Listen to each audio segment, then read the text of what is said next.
എനിക്ക് സ്ഥിരമായിട്ട് വരുന്ന ടെലഗ്രാം മെസ്സേജുകളിൽ ഒന്ന്, എനിക്ക് SCERT വളരെ നന്നായി വായിച്ചിട്ടും മാർക്ക് സ്കോർ ചെയ്യാൻ പറ്റുന്നില്ല എന്നുള്ളതാണ്. സയൻസ് ആണ് എല്ലാവർക്കും പ്രശ്നക്കാരൻ, സോഷ്യൽ സയൻസ് വലിയ കുഴപ്പമില്ല. അപ്പോൾ ഈ ഒരു പ്രശ്നത്തിൻ്റെ സൊല്യൂഷൻ ഞാൻ നിങ്ങൾക്ക് കാണിച്ചു തരാൻ പോകുന്നത് ഒരു ഡെമോൺസ്ട്രേഷനിലൂടെയാണ്. നിങ്ങൾക്ക് എല്ലാവർക്കും അറിയുന്ന ഏറ്റവും എളുപ്പമുള്ള ഒരു ചാപ്റ്റർ ഞാൻ നിങ്ങളെ പഠിപ്പിക്കും. അതിന് ശേഷം ആ പാഠഭാഗത്ത് നിന്ന് എങ്ങനെയാണ് മാർക്ക് പോകുന്നത് എന്നുള്ളത് ഞാൻ കാണിച്ചു തരും. നിങ്ങൾ ഈ വീഡിയോ മുഴുവനായിട്ട് കാണുക. നിങ്ങൾ എനിക്ക് സമയം തരുന്നുണ്ടെങ്കിൽ ആ സമയത്തിന് നിങ്ങൾക്ക് ഉപകാരപ്രദമായ കാര്യങ്ങൾ തരിക എന്നുള്ളത് എൻ്റെ ഉത്തരവാദിത്തമാണ്. അപ്പോൾ നമുക്ക് വീഡിയോയിലേക്ക് കിടക്കാം. Hi, this is Vishnu. Welcome to intense academy. ഇനി ഗൈഡല്ല, ഗൈഡൻസ് ആണ് വേണ്ടത്.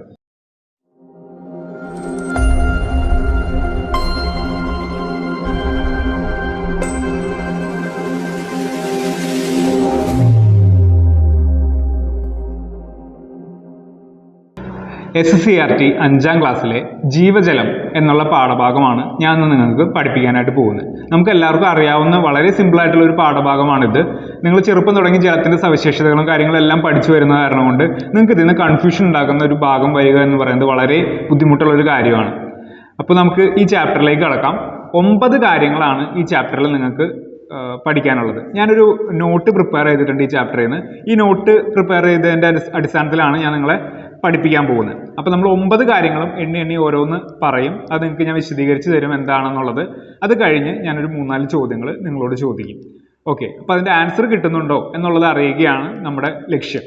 അപ്പോൾ ഫസ്റ്റത്തെ ഈ ചാപ്റ്ററിൽ 1ാമത്തെ കാര്യം ജലത്തിൻ്റെ പ്രത്യേകതകൾ അല്ലെങ്കിൽ ജലത്തിൻ്റെ സവിശേഷതകൾ എന്തൊക്കെയാണ് എന്നുള്ളതാണ് നമുക്ക് ഈ ചാപ്റ്ററിൽ ഏറ്റവും ഫസ്റ്റ് പഠിക്കേണ്ട കാര്യം.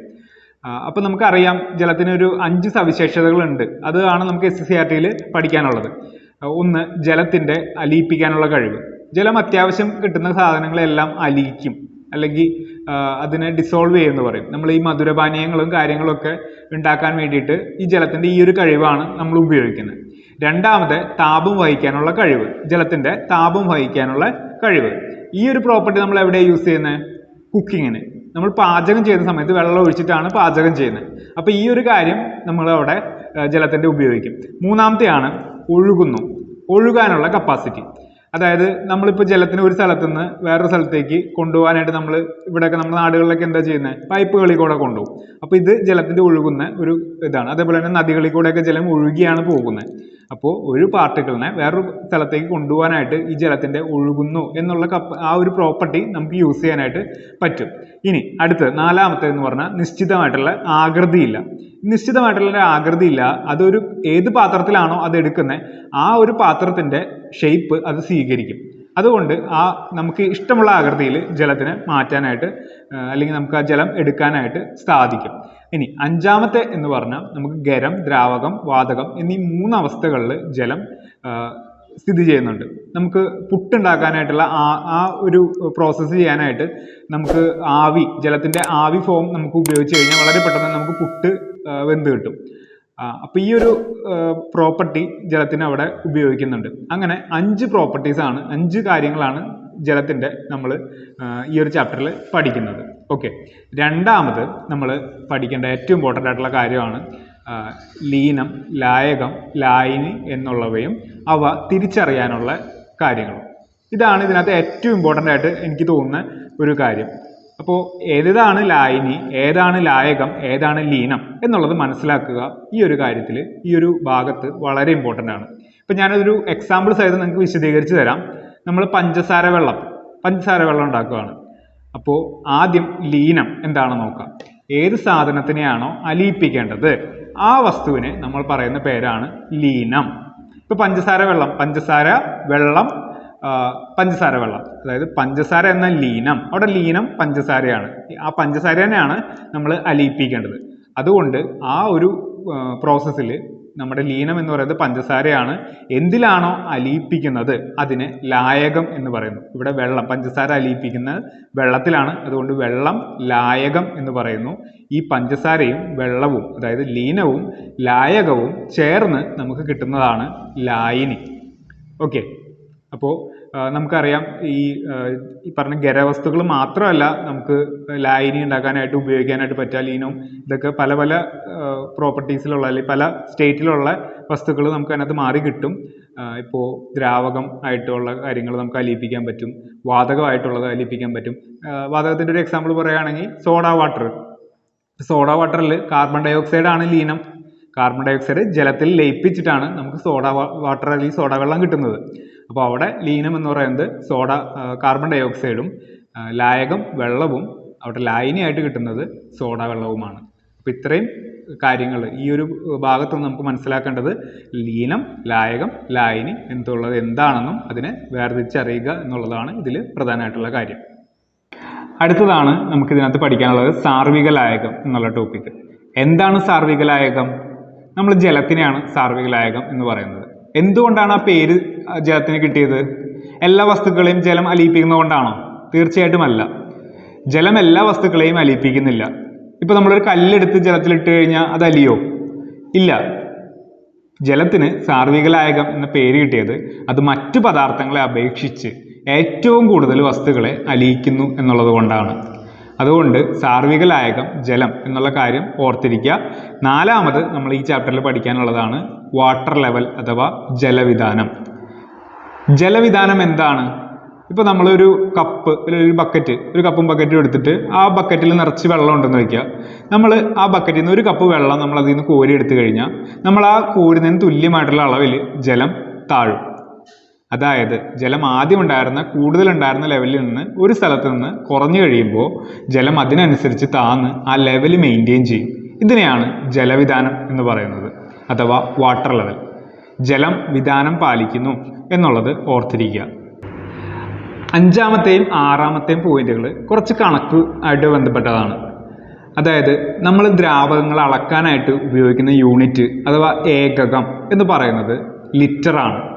ചെറിയ അളവുകൾ അളക്കാനായിട്ട് മില്ലി ലിറ്റർ എന്നുള്ള ഏകകം നമ്മൾ ഉപയോഗിക്കുന്നു. ഇനി നമുക്ക് 1 ലിറ്റർ എന്ന് പറഞ്ഞാൽ 1000 ഘന സെൻറ്റിമീറ്റർ അഥവാ 1000 ക്യൂബിക് സെൻറ്റിമീറ്റർ ആണ് എന്നുള്ള കാര്യം നമ്മൾ ഓർത്തിരിക്കുക. അതുപോലെ തന്നെ ഭൂമിയിലുള്ള ജലത്തിൻ്റെ 96.5% സമുദ്രജലമാണ്. അതായത് നമുക്ക് ഉപയോഗിക്കാൻ പറ്റില്ല.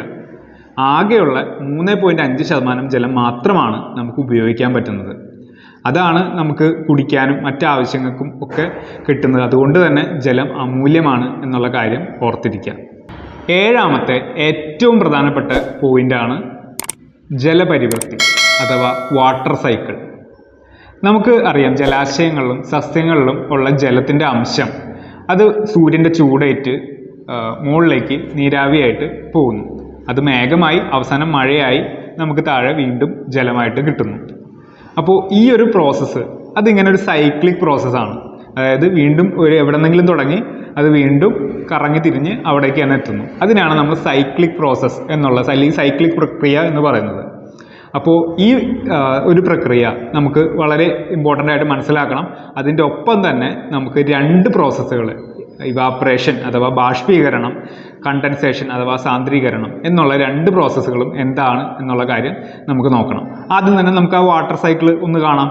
വാട്ടർ സൈക്കിൾ എന്താ സംഭവം? ആദ്യം തന്നെ നമുക്ക് ഭൂമിയിലുള്ള ആ ജലം ബാഷ്പീകരണം എന്ന പ്രക്രിയയായിട്ട് അതായത് സൂര്യൻ്റെ ചൂട് കൊണ്ട് നീരാവിയായി പോകുന്നതിനെയാണ് നമ്മൾ ബാഷ്പീകരണം എന്ന് പറയുന്നത്. സാന്ദ്രീകരണമാണെങ്കിലോ വാതകം തണുത്തുറഞ്ഞ് വീണ്ടും ദ്രാവകമായിട്ട് മാറുന്ന ആ പ്രക്രിയനെയാണ് നമ്മൾ സാന്ദ്രീകരണം എന്ന് പറയുന്നത്. ഇവിടെ മഴയുണ്ടാകുന്ന ഒരു സമയത്ത് ജലം എന്ത് ചെയ്യുന്നു? ബാഷ്പീകരണം മൂലം ജലബാഷ്പമായിട്ട് അഥവാ നീരാവിയായിട്ട് മേഘമായിട്ട് ഫോം ചെയ്യുന്നു. മേഘം തണുത്തുറഞ്ഞ് മഴയായിട്ട് നമുക്ക് കിട്ടുന്നു. അപ്പോൾ ഈ ഒരു സൈക്കിള് എന്ന് പറയുന്നത് ഇമ്പോർട്ടൻ്റ് ആണ്. അതുപോലെ തന്നെ ഇമ്പോർട്ടൻ്റ് ആണ് ഇവാപ്പറേഷൻ അഥവാ ബാഷ്പീകരണം, കണ്ടൻസേഷൻ, സാന്ദ്രീകരണം എന്നുള്ള 2 ടോപ്പിക്കുകളും. 8ാമത്തെയും 9ാമത്തെയും പോയിന്റുകൾ കുറച്ച് എളുപ്പമുള്ള പോയിന്റുകളാണ്, വായിച്ച പെട്ടെന്ന് മനസ്സിലാവും. 8ാമത്തെ പോയിന്റ് എന്ന് പറയുന്നത് ജലസംരക്ഷണമാണ്. നമുക്കറിയാം നമുക്ക് പാഴായി പോകുന്ന ഒരുപാട് ജലസ്രോതസ്സുകളുണ്ട്. ഈ ജലസ്രോതസ്സുകളെ നമ്മൾ സംരക്ഷിക്കുക എന്നുള്ള ലക്ഷ്യത്തോടെ കുറച്ച് ഉപായങ്ങൾ നമ്മൾ കണ്ടുപിടിച്ച് വെച്ചിട്ടുണ്ട്. ഇതിനെയാണ് നമ്മൾ ജലസംരക്ഷണ മാർഗ്ഗങ്ങൾ എന്ന് പറയുന്നത്. നമുക്ക് നോക്കാൻ പറ്റുന്ന അല്ലെങ്കിൽ ഏറ്റവും എളുപ്പത്തിൽ തന്നിരിക്കുന്ന കുറച്ച് ജലസംരക്ഷണ മാർഗ്ഗങ്ങളാണ്. ഒന്ന് മഴക്കുഴി, പിന്നെ കയ്യാല കെട്ടുക, പിന്നെ തടമെടുക്കുക, തട്ടുകളാക്കിയ ഭൂമി, മഴവെള്ള സംഭരണി, സിൽപോളിൻ സംഭരണി. സിൽപോളിൻ എന്ന് പറഞ്ഞാൽ ഷീറ്റ് വെച്ചിട്ട് വെള്ളം സ്റ്റോർ ചെയ്യുന്നതാണ് സിൽപോളിൻ ജലസംഭരണി. അതേപോലെ തന്നെ കിണർ റീചാർജിങ് എന്ന് പറഞ്ഞിട്ടുള്ള മെത്തേഡ് ഉണ്ട്. കിണർ റീചാർജിങ് എന്ന് പറഞ്ഞാൽ ടെറസിൽ നിന്ന് ഇറങ്ങി വരുന്ന വെള്ളത്തിന് നമ്മൾ കിണറിലേക്ക് ഇറക്കി വിടുന്ന പ്രോസസ്സാണ്. അപ്പോൾ ഇത്രയും കാര്യങ്ങളാണ് നമുക്ക് ജലസംരക്ഷണ മാർഗങ്ങളിൽ നോക്കാനുള്ളത്. 9ാമത്തെ പോയിന്റാണ് നമ്മുടെ ജലം മൂലം ഉണ്ടാകുന്ന പ്രകൃതിക്ഷോഭങ്ങൾ എന്ന് പറയുന്നത്. ഈ പറയുന്ന ജലം പല സമയത്തും നമുക്ക് ഉപദ്രവം ഉണ്ടാക്കുന്നുണ്ട്. ഈ പല സമയത്ത് ഉപദ്രവം ഉണ്ടാക്കുക എന്ന് പറഞ്ഞു കഴിഞ്ഞാൽ വെള്ളപ്പൊക്കം, നമ്മൾ തന്നെ നമ്മുടെ കയ്യിലിരിക്കുന്ന കയ്യിലിരിപ്പ് കൊണ്ടാണ് ഈ പറഞ്ഞ ബഹുഭൂരിപക്ഷം പ്രശ്നങ്ങൾ ഉണ്ടാകുന്നത്. ഇപ്പോൾ ഉരുൾപൊട്ടൽ ഉണ്ടാകുന്നുണ്ട്, കുന്നിടിച്ചിൽ, നമ്മളാണ് കുന്നിടിച്ച് ഈ പറഞ്ഞ ഉരുൾപൊട്ടലൊക്കെ ഉണ്ടാക്കുന്നത്. അതേപോലെ തന്നെ വേലിയേറ്റം, കടലിൻ്റെ തീരത്തൊക്കെ താമസിക്കുന്നവർക്ക് വേലിയേറ്റം മൂലം പല പ്രശ്നങ്ങൾ, അല്ലെങ്കിൽ കടൽക്ഷോഭം മൂലം പല പ്രശ്നങ്ങൾ ഉണ്ടാകുന്നുണ്ട്. അതേപോലെ തന്നെ മണ്ണിടിച്ചിൽ, കൃഷിനാശം, ഇതൊക്കെ ജലത്തിൻ്റെ ദോഷവശങ്ങളിൽ പെട്ടതാണ്. അപ്പോൾ ഇത്രയും കാര്യങ്ങളാണ് നമുക്ക് ഈ ഒരു ചാപ്റ്ററിൽ നോക്കാനുള്ളത്. അപ്പോൾ 9 പ്രോസസ്സുകളാണ് ഞാൻ നിങ്ങൾക്ക് പറഞ്ഞത്. നിങ്ങളൊന്ന് ആലോചിച്ച് നോക്കുക, നിങ്ങൾക്ക് ഞാൻ ഈ പറഞ്ഞ കാര്യങ്ങളെല്ലാം വളരെ വ്യക്തമായിട്ട് മനസ്സിലായിട്ടില്ലേ എന്ന്. അതിനുശേഷം നമുക്ക് ഒരു 4 ക്വസ്റ്റ്യൻസിന് നിങ്ങൾ എനിക്ക് ഉത്തരം തരേണ്ടതുണ്ട്. അത് നിങ്ങൾ വേറെ ഒരു സ്ഥലത്തും നോക്കാതെ നിങ്ങൾ ഈ ക്ലാസ് കേട്ടതെന്ന്, അല്ലെങ്കിൽ നിങ്ങൾ ഈ വായിച്ച SCERT പാഠഭാഗത്തുനിന്നും ഉത്തരം തരാനായിട്ട് ശ്രമിക്കുക. 4 ചോദ്യങ്ങളാണ് ഞാൻ നിങ്ങളോട് ചോദിക്കാൻ പോകുന്നത്. അപ്പോൾ ഈ 4 ചോദ്യങ്ങളും നിങ്ങൾ ഒന്ന് വ്യക്തമായിട്ട് കേൾക്കുക. അതിനുശേഷം നിങ്ങളുടെ മനസ്സിലേക്ക് നമ്മൾ ഇത്രയും നേരം പഠിച്ച ക്ലാസ്സിൽ നിന്നും, അല്ലെങ്കിൽ നിങ്ങൾ വായിച്ച SCERT പാഠഭാഗത്തു നിന്നും നിങ്ങൾക്ക് അതിൻ്റെ ആൻസേഴ്സ് ഒറ്റ വാക്കിൽ നിങ്ങളുടെ മനസ്സിലേക്ക് വരുന്നുണ്ടോ എന്നുള്ളതൊന്ന് ജസ്റ്റ് നോക്കുക. ഓക്കെ, അപ്പോൾ ആദ്യത്തെ ചോദ്യം ഇതാണ്. തുരിശ് അഥവാ കോപ്പർ സൾഫേറ്റ്, ബ്ലൂ വിട്രിയോൾ എന്നറിയപ്പെടുന്ന കോപ്പർ സൾഫേറ്റ് ചൂടാക്കുമ്പോൾ എന്തുകൊണ്ടാണ് അതിന് നിറം മാറ്റം സംഭവിക്കുന്നത്? ചോദ്യം ഇത്രയേ ഉള്ളൂ. തുരിശ് എന്ന് പറയുന്നത് ഒരു നീല നിറത്തിലുള്ള കോമ്പൗണ്ടാണ്. ഈ കോമ്പൗണ്ട് അഥവാ ഈ തുരിശ് ചൂടാക്കുന്ന സമയത്ത് അതിൻ്റെ നിറം മാറി നീലയിൽ നിന്ന് വെള്ളയാകുന്നു. എന്തുകൊണ്ടാണ് ഇത് സംഭവിക്കുന്നത്? ഒന്ന് ആലോചിച്ച് നോക്കി. നിങ്ങളുടെ മനസ്സിൽ ഒരു ഒറ്റ വാക്കിലുള്ള ഒരു ഉത്തരം വന്നാൽ മതി. അത് വരുന്നുണ്ടോ എന്നുള്ളത് ഒന്ന് ആലോചിച്ച് നോക്കുക. രണ്ടാമത്തെ ചോദ്യം. നമ്മുടെ മെക്കാനിക്കുമാർ അവരുടെ കയ്യിൽ ഗ്രീസ് അതേപോലത്തുള്ള വസ്തുക്കൾ കൊണ്ട് അഴുക്ക് വരും. ഈ അഴുക്ക് വന്നു കഴിയുമ്പോൾ അവർ ഡീസൽ അത് വാഷ് ചെയ്യാനായിട്ട് ഉപയോഗിക്കും. എന്തുകൊണ്ടാണ് ഡീസൽ അതിന് വേണ്ടിയിട്ട് ഉപയോഗിക്കുന്നത്? അതല്ലെങ്കിൽ ഈ ചോദ്യം വേറൊരു രീതിയിൽ ചോദിക്കാം. കയ്യിൽ നമ്മൾ വെളിഞ്ഞീനാവുക, ചക്ക മുറിച്ചുണ്ടാകുന്ന ആ ഒരു അരക്കിനെ പറയുന്നതാണ് വെളിഞ്ഞീൻ. ഞങ്ങളുടെ നാട്ടിലൊക്കെ വെളിഞ്ഞീൻ എന്നാണ് പറയുന്നത്. എന്തുകൊണ്ടാണ് ഈ വെളിഞ്ഞീൻ മാറ്റാനായിട്ട് നമ്മൾ മണ്ണെണ്ണ ഉപയോഗിക്കുന്നത്? ഇത് രണ്ടാമത്തെ ചോദ്യം. നിങ്ങളൊന്ന് ആലോചിച്ച് നോക്കിയേ. മൂന്നാമത്തെ ചോദ്യം. മണൽവാരൽ മൂലം ജലക്ഷാമം ഉണ്ടാകുന്നത് എന്താണ്? ഒരൊറ്റ വാക്കിൽ തന്നെ മറുപടി പറയാൻ കിട്ടുന്നുണ്ടോ എന്ന് നോക്കിയേ. എന്ത് കാരണം കൊണ്ടാണ് അവിടെ ജലക്ഷാമം ഉണ്ടാകുന്നത്? ശരി. നാലാമത്തെ ചോദ്യം. മഴ പെയ്യുന്ന സമയത്ത് കാറിനുള്ളിലെ ഡ്രൈവർ ചില്ലുകൾ തുടയ്ക്കുന്നത് കാണുന്നുണ്ട്. എന്തുകൊണ്ടാണ് ഇത്? ഒരൊറ്റ വാക്കിൽ ഒരു ഉത്തരം നിങ്ങൾക്ക് കിട്ടുന്നുണ്ടോ എന്ന് നോക്കിയേ. ഓക്കെ, ഇനി നമുക്ക് ഇതിൻ്റെ ആൻസേഴ്സ് ഒന്ന് ഡിസ്കസ് ചെയ്യാം. ആദ്യത്തെ ചോദ്യം. തുരിശ് ചൂടാക്കുമ്പോൾ നിറമാറ്റം സംഭവിക്കുന്നത് എന്തുകൊണ്ടാണ് എന്നാണ് ചോദ്യം. അപ്പോൾ അവിടെ നമ്മുടെ മനസ്സിലേക്ക് നിങ്ങൾക്ക് ഏറ്റവും ഫസ്റ്റ് വരേണ്ട ഒരു ഉത്തരം അല്ലെങ്കിൽ ഒരു വാക്ക് എന്ന് പറയുന്നത് ബാഷ്പീകരണം എന്നുള്ളതാണ്. ചൂടാക്കുമ്പോൾ എന്താ സംഭവിക്കുക? ജലം ബാഷ്പമായിട്ട് മാറുന്നു. അവിടെ കോപ്പർ സൾഫേറ്റിൻ്റെ ആ ഒരു അംശം, കോപ്പർ സൾഫേറ്റ് ജലം കൂടിയ ഒരു കോമ്പൗണ്ടാണ് കോപ്പർ സൾഫേറ്റ്. അതിൻ്റെ രാസസൂത്രം നോക്കിയേ, CuSO4 2H2O എന്നുള്ളതാണ്. അപ്പോൾ അവിടെ H2O എന്ന് പറയുന്ന വെള്ളത്തിൻ്റെ കണ്ടന്റ് ഉണ്ട്. നമ്മൾ ചൂടാക്കുന്ന സമയത്ത് ഈ ബാഷ്പം, ഈ ഒരു വെള്ളം ചൂടായിട്ട് ബാഷ്പമായിട്ട് പോകും. അവിടെ ബാക്കി ഉണ്ടാവുക കോപ്പർ സൾഫേറ്റ് CuSO4 മാത്രമാണ്. അപ്പോൾ ആ ഒരു മാറ്റം, ആ ഒരു ബാഷ്പീകരണം കൊണ്ടുണ്ടാവുന്ന ജലത്തിൻ്റെ ദൗർലഭ്യം നമ്മൾക്ക് അവിടെ ആ കളർ അങ്ങനെ തന്നെ പോയി അവിടെ വെള്ള കളറായിട്ട് അത് മാറുന്നു. അപ്പോൾ അവിടെ ബാഷ്പീകരണം എന്നുള്ള ഒരു വാക്ക് നിങ്ങളുടെ മനസ്സിലേക്ക് വന്നിട്ടുണ്ടെങ്കിൽ നിങ്ങൾ മിടുക്കന്മാരാണ്. രണ്ടാമത്തെ ചോദ്യം. നമ്മുടെ കയ്യിൽ വെളിഞ്ഞീനായിട്ടുണ്ടെങ്കിൽ എന്തുകൊണ്ടാണ് മണ്ണെണ്ണ ഉപയോഗിക്കുന്നത്? അല്ലെങ്കിൽ മെക്കാനിക്കൽ ഗ്രീസ് കളയാനായിട്ട് എന്തിനാണ് ഡീസൽ ഉപയോഗിക്കുന്നത്? ഇവിടെ ദ്രാവകങ്ങളുടെ ഒരു പ്രോപ്പർട്ടി മാത്രമാണ് അലിയിപ്പിക്കുക. നമ്മൾ ആദ്യം പറഞ്ഞില്ലേ സവിശേഷത, അലിയിപ്പിക്കുക. അത് നിങ്ങളുടെ മനസ്സിലേക്ക് വന്നിട്ടുണ്ടെങ്കിൽ നിങ്ങൾക്ക് അതിനുള്ള ഉത്തരം നിങ്ങൾക്ക് കിട്ടിയിട്ടുണ്ട്. നിങ്ങൾ പഠിക്കുന്ന രീതിയും കാര്യങ്ങളെല്ലാം ആലോചിക്കുന്ന തരവും എല്ലാം കറക്റ്റാണ്. ഓക്കെ, അതിനകത്ത് വലിയ മാറ്റമോ കാര്യങ്ങളൊന്നും വരുത്തേണ്ടതില്ല. അങ്ങനെ തന്നെ മുമ്പോട്ട് പോവാം. മൂന്നാമത്തെ, മണൽവാരൽ മൂലം ജലക്ഷാമം ഉണ്ടാകുന്നത് എന്തുകൊണ്ടാണ്? അവിടെ നിങ്ങളുടെ മനസ്സിലേക്ക് വരേണ്ട ഉത്തരം ജലവിധാനം എന്നുള്ളതാണ്. ജലവിധാനം അവിടെ വന്നിട്ടുണ്ടെങ്കിൽ നിങ്ങൾ മിടുക്കന്മാർ. ഓക്കെ, നാലാമത്തെ എന്തുകൊണ്ടാണ് ഡ്രൈവർമാർ ഗ്ലാസ് തുറക്കുന്നത് എന്ന് ചോദിച്ചു കഴിഞ്ഞാൽ സാന്ദ്രീകരണം എന്നുള്ളതാണ് അവിടുത്തെ ഉത്തരം. അതായത് നമ്മുടെ ജലബാഷ്പങ്ങൾ തണുത്തുറഞ്ഞ് വെള്ളം അല്ലെങ്കിൽ ആ ബാഷ്പമായിട്ട് അവിടെ പറ്റിപ്പിടിച്ചിരിക്കും. അത് തുടയ്ക്കാൻ വേണ്ടിയിട്ടാണ് ഡ്രൈവർമാർ ചില്ലുകൾ തുടയ്ക്കുന്നത്. അപ്പോൾ ഇതാണ് 4 ചോദ്യങ്ങളും 4 ഉത്തരങ്ങളും. ഇത് 4 നിങ്ങൾക്ക് വളരെ നല്ല രീതിയിൽ ഉത്തരം കിട്ടിയിട്ടുണ്ട് എങ്കിൽ നിങ്ങൾ നല്ല രീതിയിൽ തന്നെയാണ് പ്രിപ്പറേഷൻ കൊണ്ടുപോകുന്നത്. നിങ്ങൾക്ക് അടുത്ത പരീക്ഷ നിങ്ങൾക്ക് ജയിക്കാനുള്ള എല്ലാ ചാൻസുകളും ഉണ്ട്. അതിനാദ്യം തന്നെ എൻ്റെ ആശംസകൾ നേരുവാണ്. ബാക്കിയുള്ളവർ അവർക്ക് ചെറിയൊരു പണി നിങ്ങളുടെ പഠിത്തത്തിൽ അല്ലെങ്കിൽ ചെറിയൊരു അഡ്ജസ്റ്റ്മെൻറ്റ് നിങ്ങളുടെ പഠിത്തത്തിൽ വരുത്തേണ്ടതുണ്ട്. അതെന്താണെന്നുള്ളത് പറഞ്ഞുതരാം. ഈ 4 ചോദ്യങ്ങൾക്കും നിങ്ങൾക്ക് ഉത്തരം കിട്ടിയിട്ടില്ലെങ്കിൽ നിങ്ങൾ ചെയ്യുന്നത് പാസീവായിട്ടുള്ള റീഡിംഗ് ആണ് എന്ന് പറയും. എന്താണ് പാസീവായിട്ടുള്ള റീഡിങ്? പാസീവ് എന്ന് വെച്ചാൽ ചത്ത പഠനം. പാസീവ് റീഡിംഗ് എന്ന് പറഞ്ഞാൽ ചത്ത പഠനം എന്നാണ്. അതായത് നിങ്ങളൊരു കാര്യം വെറുതെ വായിച്ചേ വിടുകയുള്ളൂ. അതിനെക്കുറിച്ചിട്ട് നിങ്ങൾ കൂടുതൽ ആലോചിക്കുകയോ കാര്യങ്ങളൊന്നും ചെയ്യുന്നില്ല. അല്ലെങ്കിൽ നിങ്ങൾക്കത് ഇതേവരെ നിങ്ങൾ ആ ഒരു സെൻസിൽ ആലോചിച്ചിട്ട് പോലും ഉണ്ടാവില്ല. അതുകൊണ്ടായിരിക്കും നിങ്ങൾക്ക് ആ ഒരു രീതിയിൽ നിങ്ങൾ വെറുതെ വായിച്ചു വിടുന്നത്. നമുക്ക് സയൻസ് എന്ന് പറയുന്ന സബ്ജക്റ്റ് വെറുതെ ഒരു ഹിസ്റ്ററി വായിച്ചു വിടുന്ന ലാഘവത്തിൽ വായിച്ചു തീർക്കാനായിട്ട് പറ്റില്ല. Science is related to life. നമ്മുടെ ജീവിതവുമായി ബന്ധപ്പെട്ട് കിടക്കുന്ന കാര്യങ്ങളാണ് നമ്മൾ സയൻസിൽ പഠിക്കുന്നത്. അതുകൊണ്ട് തന്നെ സയൻസിൽ ഓരോ വാക്കും ഓരോ വരിയും പഠിക്കുമ്പോൾ അതിന് ആപ്ലിക്കേഷൻ ഉണ്ടാവും.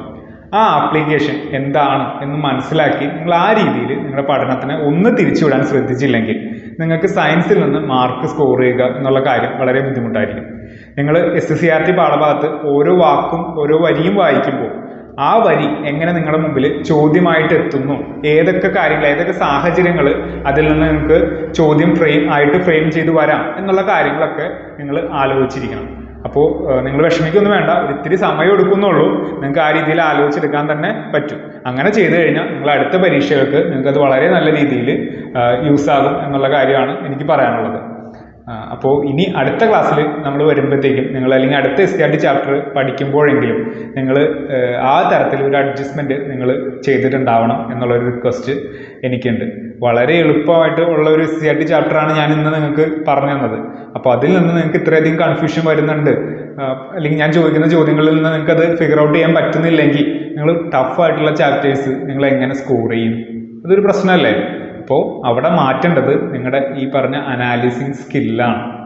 അത് നിങ്ങൾ ഡെവലപ്പ് ചെയ്തെടുക്കാൻ നോക്കിക്കഴിഞ്ഞാൽ ഉറപ്പായിട്ടും നിങ്ങൾക്ക് അതിൽ നിന്ന് ഒരു നല്ല മാറ്റം ഉണ്ടാവും. അതായത് ഓരോ വാക്കും വരിയും അതിൽ നിന്ന് എങ്ങനെ ക്വസ്റ്റ്യൻ വരും എന്നുള്ളതൊന്ന് ആലോചിച്ച് ജസ്റ്റ് ഒന്ന് പ്രാക്ടീസിൻ്റെ ഒരു പ്രശ്നമാണ് നിങ്ങൾക്ക് അവിടെ. അതൊന്ന് നിങ്ങൾ സ്കോർ ചെയ്യാൻ നോക്കുക. ഓക്കെ, അപ്പോൾ സയൻസ് സബ്ജക്റ്റ് അല്ലെങ്കിൽ സയൻസ് സബ്ജക്റ്റ് എന്നത് എനിക്ക് എപ്പോഴും പാടാണ്. SCERT വായിച്ചിട്ട് എനിക്ക് കിട്ടുന്നില്ല എന്ന് പറഞ്ഞ് നിങ്ങൾ വിഷമിച്ചിരിക്കേണ്ട. നിങ്ങൾ ഒന്ന് ട്രൈ ചെയ്താൽ മതി ആ ഒരു കാര്യം. ഇപ്പം ഞാൻ പറഞ്ഞു തന്നിട്ടുള്ള ഈ ഒരു ചാപ്റ്റർ എങ്ങനെയാണോ നമ്മൾ അനാലിസിസ് ചെയ്ത് അതിൽ നിന്ന് ആ ഒരു നിങ്ങൾക്ക് പറ്റിയ തെറ്റുകളിൽ നിന്ന് പാഠം ഉൾക്കൊണ്ട് നിങ്ങളൊന്ന് പഠിച്ചു കഴിഞ്ഞാൽ വരും ചാപ്റ്റേഴ്സ് നല്ല രീതിയിൽ നിങ്ങൾക്ക് സ്കോർ ചെയ്യാൻ പറ്റുന്ന തരത്തിൽ നിങ്ങൾക്ക് കിട്ടും. ഓക്കെ, ഇന്റേൺസിന് ഈ ഒരു യൂട്യൂബ് ചാനൽ കൂടാതെ ഒരു ടെലഗ്രാം ചാനലും ഒരു ഇൻസ്റ്റാഗ്രാം പേജും കൂടിയുണ്ട്. അപ്പോൾ നിങ്ങൾ ആ ഒരു 2 ചാനൽ കൂടി സബ്സ്ക്രൈബ് ചെയ്ത് കഴിഞ്ഞാൽ നല്ലതായിരിക്കും. അപ്പോൾ നമുക്ക് അടുത്തൊരു വീഡിയോയിൽ ഇനിയും കാണാം. Thank you for watching. Have A nice day.